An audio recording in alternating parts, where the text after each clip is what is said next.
Particles ज्यादा हैं, यहां कम है, तो ये यहां से लेके यहां तक पूरे में फैल जाएंगे। आप भी ऑब्जर्व कर सकते हैं, इस प्रकार से ये निकलता हुआ दिख रहा होगा। घर में अगरबत्ती तो जलाई होगी, जब अगरबत्ती जलती है तो उसकी स्मेल पूरे में फैल जाती है, जो धुआं होता है वो पूरे में फैल जाता है। हल्दी वाला ट्रेंड तो देखा ही होगा, हल्दी डाल देते थे तो वो पूरे में फैल रही थी, वैसे ही होगा। कॉपर के क्रिस्टल यहां आप डालोगे, यहां डालोगे, यहां पे भी चारों तरफ फैलेंगे। हेलो मेरे प्यारे बच्चों, जैसा कि हम लोग पिछले लेक्चर में विसरण डिफ्यूजन के बारे में अच्छे से जानकारी ले चुके हैं कि विसरण क्या होता है, विसरण कहां देखने को मिलता है और इसको कैसे एक्सप्लेन कर सकते हैं। आज हम लोग उसके आगे बढ़ने वाले हैं, परासरण पर बात करेंगे, ऑस्मोसिस, जो कई बच्चों को बहुत टफ लगता है, समझ में नहीं आता कि ऑस्मोसिस क्या होता है। आज हम लोग उसको अच्छे से समझेंगे। परासरण या ऑस्मोसिस ये एक स्पेशल टाइप का विसरण ही है। जैसे आपने विसरण पढ़ा था, विसरण क्या था, किसी भी पदार्थ का, चाहे वो ठोस हो, द्रव हो, गैस हो, उसका अपने अधिक सांद्रण से कम सांद्रण की ओर जाना विसरण कहलाता है। ठीक वैसे ही परासरण एक स्पेशल प्रकार का विसरण होता है जो विलायक के अणुओं का, आपको एक लेक्चर में विलयन के बारे में बताए थे कि कोई भी, जैसे आप शरबत बना रहे हो, पानी में चीनी मिलाते हैं तो दो चीजें मिला दी, अच्छे से मिक्स हो जाती हैं, तो इसमें पानी विलायक है और जो घुला है वो विलेय होता है। तो हम क्या बोले, विलायक के अणुओं का अपने अधिक सांद्रण से कम सांद्रण की ओर अर्धपारगम्य झिल्ली द्वारा जाना परासरण कहलाता है। ज्यादातर जो विलायक होता है, सॉल्वेंट होता है, वो जल ही होता है। तो ऑस्मोसिस जल के लिए बोल देते हैं कि जल के अणुओं का अपने अधिक सांद्रण से, मतलब जहां पे उसकी अधिकता है उससे कम सांद्रण की ओर, जहां पे पानी के अणु कम देखने को मिले, उस तरफ जाना थ्रू सेमी परमिएबल मेम्ब्रेन, अर्धपारगम्य झिल्ली द्वारा। ये झिल्ली वाला अगर आपको समझ में नहीं आया तो आई बटन पे क्लिक करना, यहां पे झिल्ली वाला आपको एक लेक्चर मिल जाएगा जिसमें बहुत सारी पारगम्य झिल्ली क्या होती हैं, अपारगम्य झिल्ली क्या है, अर्धपारगम्य झिल्ली किन्हें कहते हैं, और आपकी चयनित पारगम्य झिल्ली क्या होती है, इसके बारे में बता रखा था कि आगे काम आएगा। अर्धपारगम्य झिल्ली जो आधी चीजों को जानने देती है, आधी चीजें वो कौन सी होती हैं, वो विलायक होता है। तो अर्धपारगम्य झिल्ली द्वारा विलायक के अणुओं का अपने अधिक सांद्रण से कम सांद्रण की ओर जाना परासरण कहलाता है। और ये जो विलायक है वो जल होता है, तो जल के अणुओं का अपने अधिक सांद्रण से कम सांद्रण की ओर जाना अर्धपारगम्य झिल्ली द्वारा परासरण कहलाएगा। जरा यहां पे परासरण को समझ भी लेते हैं कि एक कंटेनर बनाते हैं। ये मान लीजिए मैंने कंटेनर बनाया, इसमें बीच में एक मेम्ब्रेन लगा दी, ये है SPM, सेमी परमिएबल मेम्ब्रेन, अर्धपारगम्य झिल्ली, जो जिसका एग्जांपल है सेलोफेन पेपर हो सकता है, पर्चमेंट पेपर हो सकता है, यहां पे आप लगा सकते हैं। उसके बाद इन दोनों में विलयन बनाते हैं, जैसे शरबत का घोल बनाते हैं ना, ठीक वैसे ही बनाते हैं। दोनों 100 ml के ही रहेंगे। दोनों कैसे रहेंगे, 100 ml के ही रहने वाले हैं। ये भी 100 ml का रख लेते हैं और ये भी 100 ml का ही रख लेते हैं। लेकिन दोनों में फर्क क्या रहेगा, इस वाले में, ये ए वाले कंटेनर में मान लीजिए ये ए कंटेनर है, ये बी है, जो अर्धपारगम्य झिल्ली द्वारा अलग अलग है। ए कंटेनर में मान लो आपने 60 ml वाटर ले रखा है, 60 ml वाटर है और 40 ml शुगर सिरप है, शुगर का सिरप है, चाशनी है जो आपने इसमें घोल रखी है, समझे। इसमें आपने क्या भर रखा है, 60 ml पानी भर रखा है और 40 ml शुगर सिरप डाल दिया, जिससे एक ये विलयन बनके तैयार हो जाएगा। क्लियर। दूसरी साइड पर इस वाले में क्या करते हैं, आपने जस्ट उल्टा कर दिया। यहां पर ये समझिए, यहां पर सिर्फ 30 ml वाटर है और बाकी का जो बचा है वो 70 ml शुगर सिरप डाल रखा है, मतलब ज्यादा मीठा कर दिया, इसको ज्यादा गाढ़ा बना दिया है। इसमें विलेय ज्यादा है, इसमें क्या ज्यादा है, विलेय ज्यादा है, इसको हमने ब्लैक डॉट से बना दिया। ये कैसा दिख रहा है आपको, ये दो विलयन है, ए और बी में विलयन है, दोनों में 100 ml सॉल्यूशन भरा हुआ है। इस साइड पे हमको जो 60 ml वाटर दिखा, वहां पे 30 ml वाटर दिखा। अभी हम लोगों ने क्या पढ़ा है?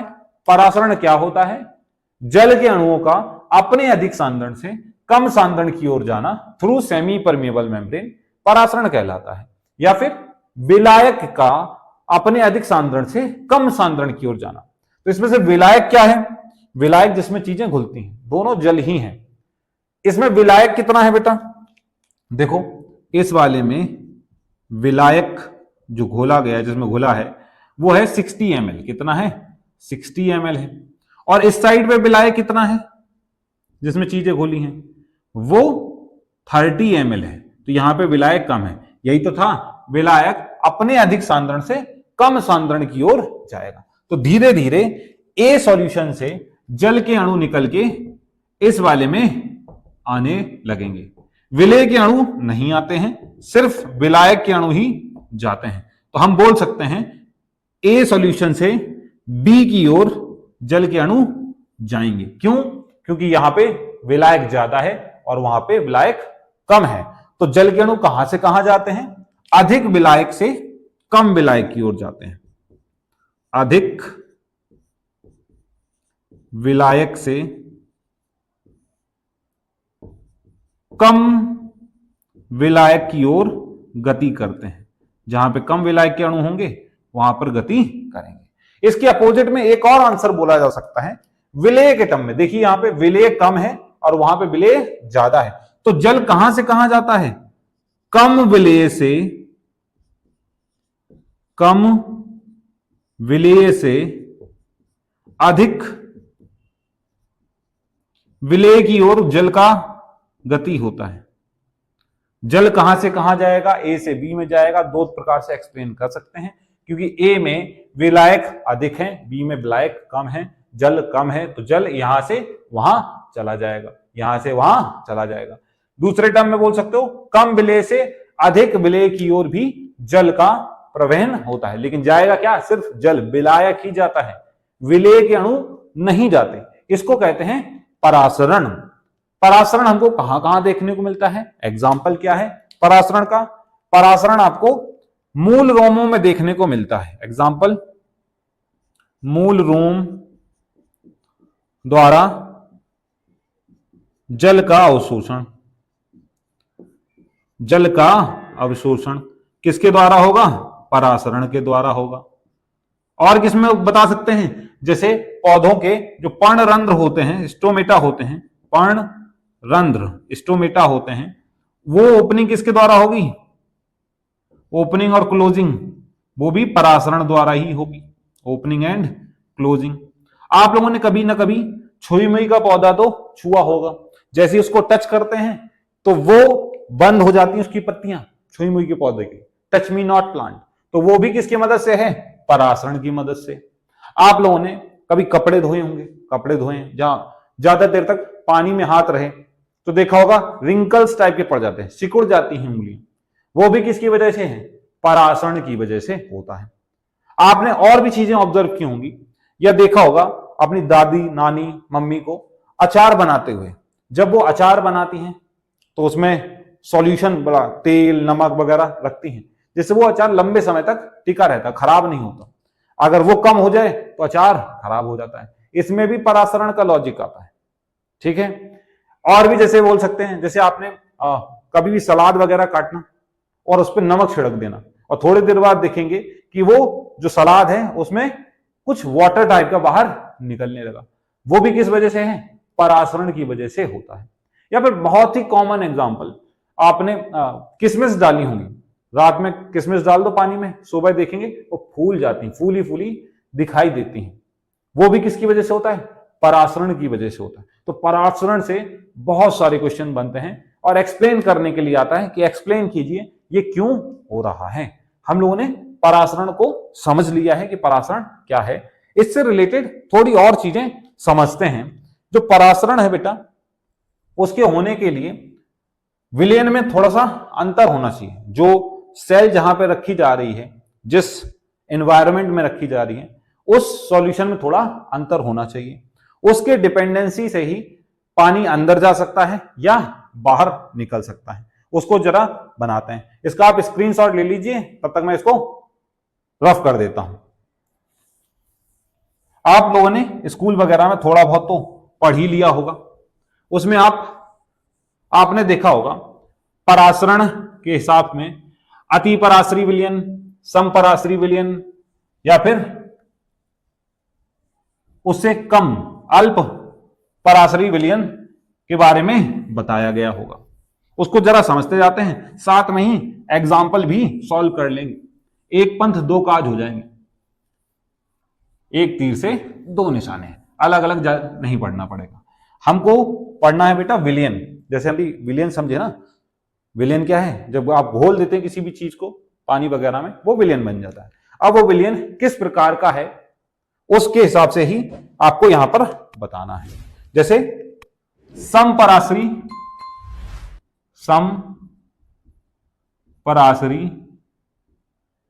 विलयन, इसको इंग्लिश में बोलते हैं आइसोटोनिक सॉल्यूशन। आइसोटोनिक सॉल्यूशन, ये जो बात की है समपराश्री, ये हमेशा कंपैरिजन में चलेगा।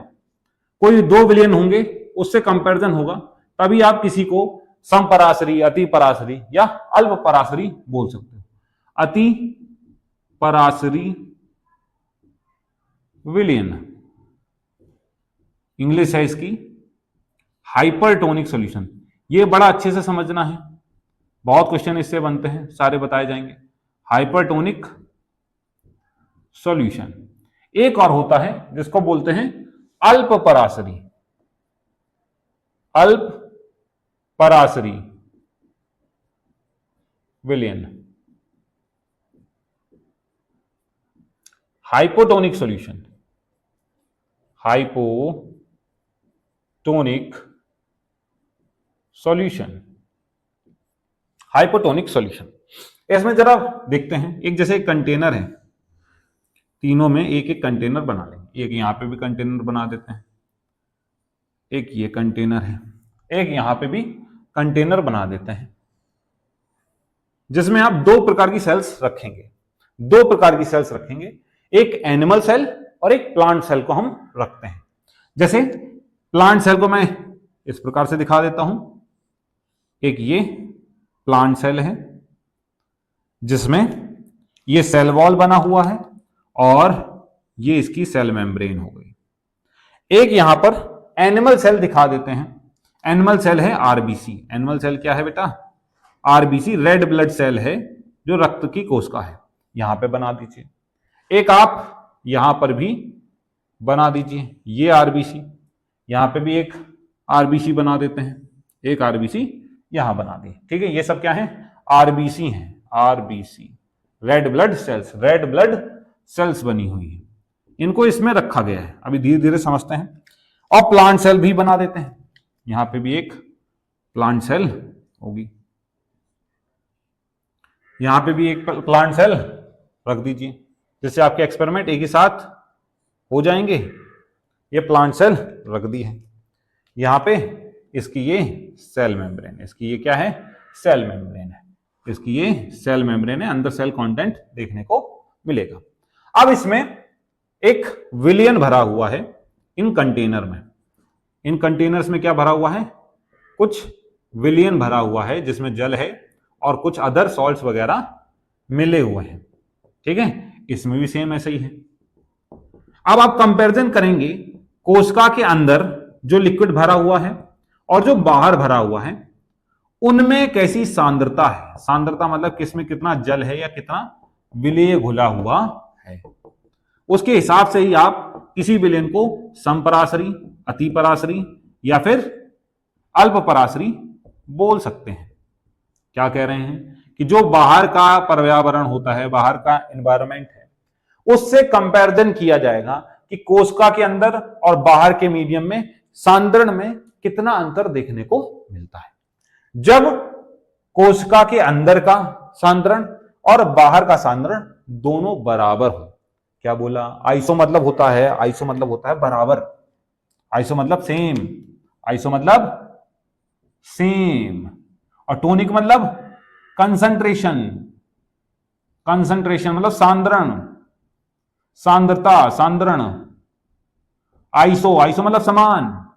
जब कोशिका के अंदर और बाहर का इन्वायरमेंट का सांद्रण बराबर होता है, कैसा होता है? बराबर होता है, ना कहीं पे पानी ज्यादा है ना कहीं पे सॉल्ट ज्यादा है, तो इस प्रकार के विलयन को हम लोग समपराशरी विलयन बोलते हैं। मतलब ये जो बाहर विलयन है वो समपराशरी विलयन होता है।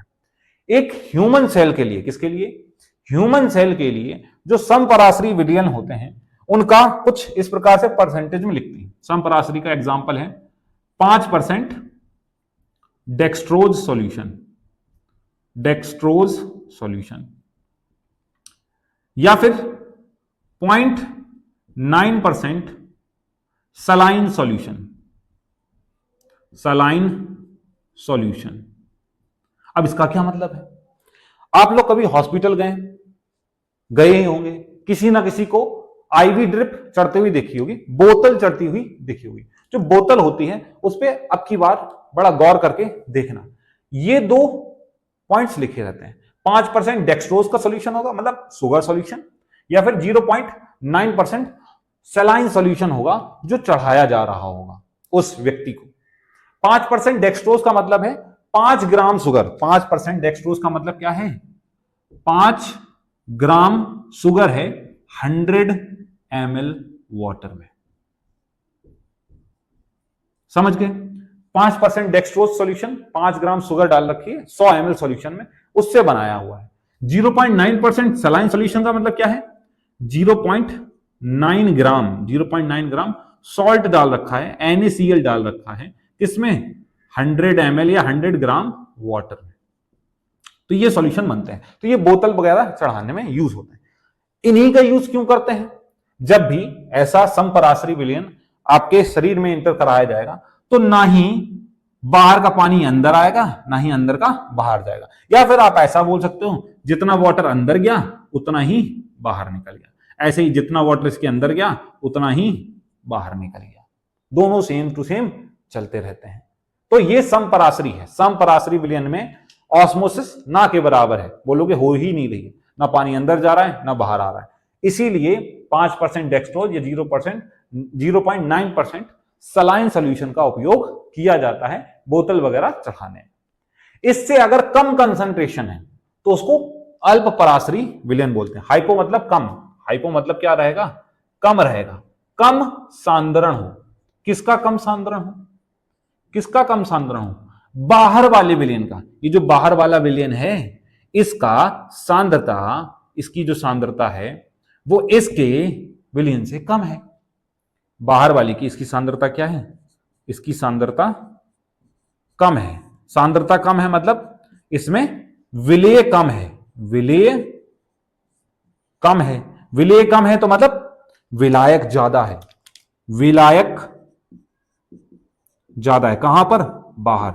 विलायक ज्यादा है मतलब वाटर बाहर ज्यादा है, बाहर वाटर ज्यादा है और अंदर कम है। बाहर वाटर ज्यादा है और अंदर कम है तो क्या होगा? अभी हम लोग परासरण में पढ़ के आए हैं कि जो जल होता है अपने अधिक सांद्रण से कम सांद्रण की ओर गति करता है। यहां पे बाहर साइड पे पानी ज्यादा है और अंदर कम है, तो धीरे धीरे करके जो ये बाहर का वाटर है वो सेल्स के अंदर जाने लगेगा, सेल्स के अंदर जाने लगेगा। ऐसे ही ये प्लांट सेल में भी जाने लगेगा, अंदर साइड पे आने लगा पानी। धीरे धीरे करके ये पानी बढ़ता जाएगा, बढ़ता जाएगा, और ये प्लांट सेल तो ऐसी है ना कि बाहर एक ट्यूब वो टायर है और अंदर ट्यूब है। बढ़ता बढ़ता बढ़ता बढ़ता ये पूरा लास्ट तक पहुंच जाएगा और ये हो जाएगी टर्जिड। कैसी हो जाएगी?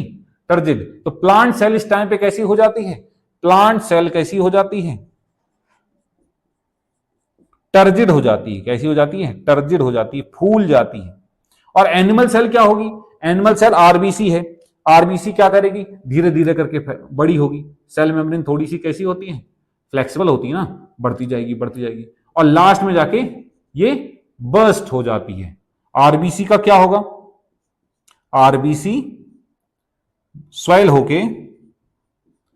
होके फूल कर बर्स्ट हो जाएगी, फट जाएगी। ठीक है? तो एनिमल सेल फट जाएगी और प्लांट सेल टर्जिड हो जाएगी। इसलिए आप एनिमल्स को, ह्यूमंस को या कोई भी जानवर को बोतल में प्योर वाटर नहीं चढ़ा देते हैं, पानी नहीं चढ़ा देंगे। अगर आप पानी चढ़ा दिए किसी के अंदर तो क्या होगा, हर एक सेल्स पानी लेके फूल जाएंगी और फट जाएंगी, बर्स्ट हो जाएंगी। ये जो प्रोसेस हुई है अल्पपराशरी विलयन में, इसको बोलते हैं इंडो ऑस्मोसिस। इंडो ऑस्मोसिस, अंतः परासरण। अंतः परासरण। तो जब भी कोशिका को अल्प पराशरी विलयन में डाला जाएगा, अल्प पराशरी विलयन में डाला जाएगा, तो उसमें क्या होगा, इंडो ऑस्मोसिस होगा। अगर वो प्लांट सेल हुई तो फूल के टर्जिड हो जाएगी, फूल जाएगी लेकिन फटेगी नहीं। लेकिन एनिमल सेल जो है वो फट जाती है। सुबह सुबह पे आप जब प्लांट्स को पानी डालते हैं या फिर वो पानी एब्जॉर्ब करते हैं तो उनकी हर एक कोशिका में पानी पहुंच के एकदम फूल जाएगा। सेल फूलती है तो एकदम खिली खिली पत्तियां, फूल लगते हैं। लेकिन एनिमल सेल में इसका जस्ट अपोजिट हो जाएगा अगर ज्यादा वाटर पहुंच गया। कैसा, हाइपोटोनिक, मतलब कम सांद्रता वाला। Clear, hypotonic. अब आते हैं हाइपरटोनिक पे। नाम से समझ में आ रहा है, हाइपर मतलब अधिक, अधिक क्या, सांद्रता। टोनिक मतलब सांद्रता। किसकी अधिक सांद्रता, बाहर वाले विलयन की। ये जो बाहर विलयन दिख रहा है ये कैसा है, अधिक सांद्र है, अधिक सांद्रता वाला है। अधिक सांद्रता मतलब इसमें विलेय अधिक है, विलेय अधिक घुला हुआ है, ज्यादा गाढ़ा है, विलेय अधिक घुला है। विलायक कम है, विलायक कम है। विलायक कम मतलब वाटर कम है। वाटर अगर बाहर कम है, अंदर ज्यादा है तो क्या होगा, अंदर ज्यादा है तो क्या होगा, इन सब से पानी बाहर आने लगेगा। आरबीसी से पानी बाहर निकल जाएगा एनिमल सेल से, ऐसी प्लांट सेल से भी वाटर बाहर निकल जाएगा। इसमें क्या हो रहा है, वही सिंपल सा, सेल के अंदर पानी ज्यादा था और बाहर कम था, तो पानी अपने अधिक सांद्रता से कम सांद्रता की ओर गति करता है तो वाटर बाहर निकल गया। इस प्रक्रिया को हम लोग बोलते हैं इग्जोऑस्मोसिस। इग्जोऑस्मोसिस, वही परासरण। वही परासरण किन में देखने को मिलता है, जब आप कोशिका को अति पराशरी विलयन में डालते हैं, हाइपरटोनिक सॉल्यूशन में डालते हैं, तो उनसे पानी बाहर निकल जाता है।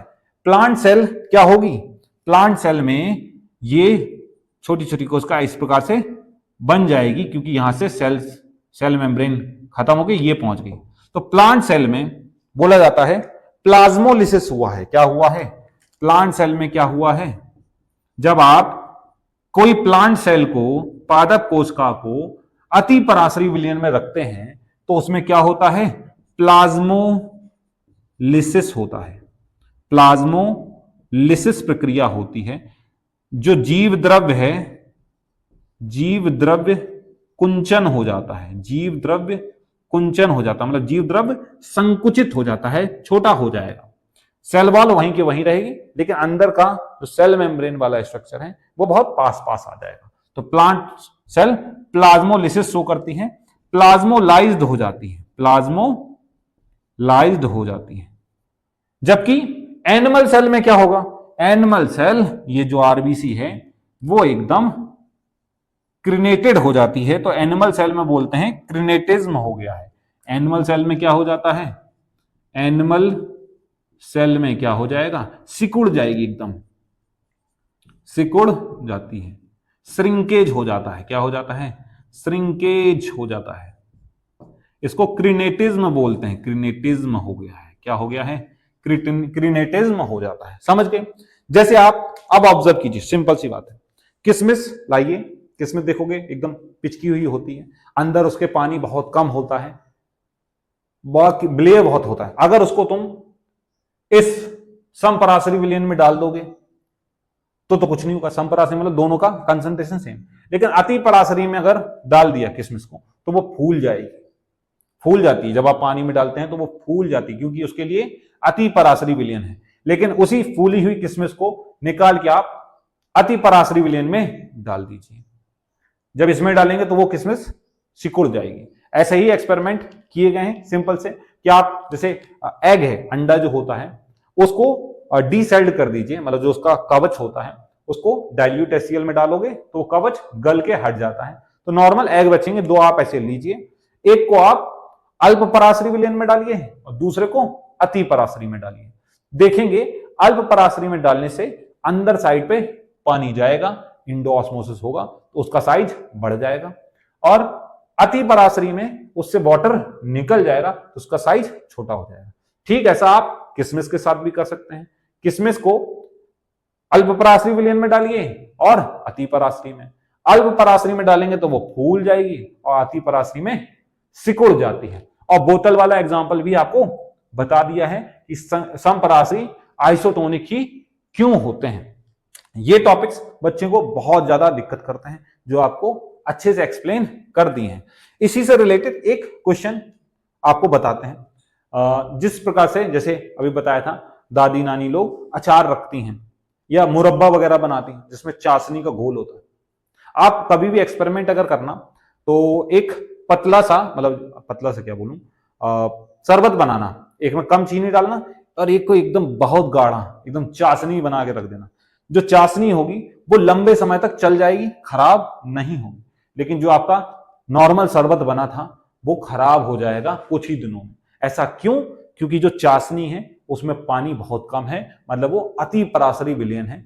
जब भी उसमें कोई भी बैक्टीरिया वगैरह आएगा खराब करने के लिए, वो वहीं मर जाएगा, क्योंकि उससे पानी वगैरह निकल जाएगा, वो खत्म हो जाएगा। लेकिन जो नॉर्मल वाटर में शरबत बनाया था उसमें वो बैक्टीरिया अच्छे से ग्रो करेंगे और उसको खराब कर सकते हैं। इसलिए चाशनी में डूबा हुआ रसगुल्ला जल्दी खराब नहीं होता। अगर चाशनी खत्म हो गई तो खराब हो जाएगा। ऐसी अचार वगैरह के साथ है, अचार का जो सॉल्यूशन होता है अगर वो खत्म हो गया तो अचार खराब हो सकता है, लेकिन जब तक वो सॉल्यूशन बढ़िया है जिसमें तेल मसाले बढ़िया पड़े हुए हैं तो वो अति पराश्रयी विलयन होता है। जब भी कोई बैक्टीरिया या फंगस उसके अंदर आता है तो उसमें एक्सोऑस्मोसिस होगा और वो वहीं पर मर जाएगा और बाकी सारी चीजें सेफ बनी रहती हैं। आप कभी भी कपड़े वगैरह धुलते हैं तो हाथ देखेंगे आप सिकुड़ जाती हैं, उंगलियां सिकुड़ जाती हैं काफी। इसमें भी यही सेम अति पराश्रयी विलयन है। जब भी आपका हाथ पानी में गया उसमें तो उससे वाटर निकल के उंगलियां सिकुड़ गई। एक और क्वेश्चन बनता है कि खारा पानी पीने से हम लोग डिहाइड्रेट क्यों फील करते हैं? पानी तो वो भी है, पानी जैसे नॉर्मल प्यास लगती है तो आप पानी पीते हैं, उससे प्यास तो बुझ जाती है, लेकिन समुद्र का पानी, इतना सारा पानी है, पी लीजिए, कहीं आप जा रहे हैं पानी नहीं है तो वो पी लीजिए। लेकिन ऐसा नहीं कर सकते। अगर आपने समुद्र का पानी पिया तो आप और डिहाइड्रेट हो जाएंगे, पानी की और कमी हो जाएगी। ऐसा क्यों? समुद्र का पानी बहुत खारा होता है, मतलब उसका विलयन अति पराश्रयी है। कैसा है? अति पराश्रयी। जैसे वो आपके अंदर जाएगा, आपकी बॉडी की हर एक सेल से, पूरा डाइजेस्टिव जो सिस्टम है उससे वाटर निकल के डाइजेस्टिव सिस्टम में आएगा और आपको वॉमिटिंग होगी, बहुत सारा पानी निकल जाएगा, तो आप डिहाइड्रेट और हो जाएंगे, पानी की और ज्यादा कमी हो जाएगी, पानी अच्छे से मिल नहीं पाएगा। क्लियर? अगर आपको कोई भी डाउट हो तो आप ये दिए गए नंबर्स, आईडी, आप ईमेल, व्हाट्सएप, इंस्टा, किसी पर भी आप डीएम कर सकते हैं। आपकी क्वेरीज सॉल्व कर दी जाएंगी और यूट्यूब का कमेंट सेक्शन आपके लिए खुला ही हुआ है। आप आराम से कमेंट कीजिए, अपने डाउट पूछिए और मैं आपको उसका उत्तर दे दूंगा। तब तक के लिए थैंक यू। जय हिंद, जय भारत।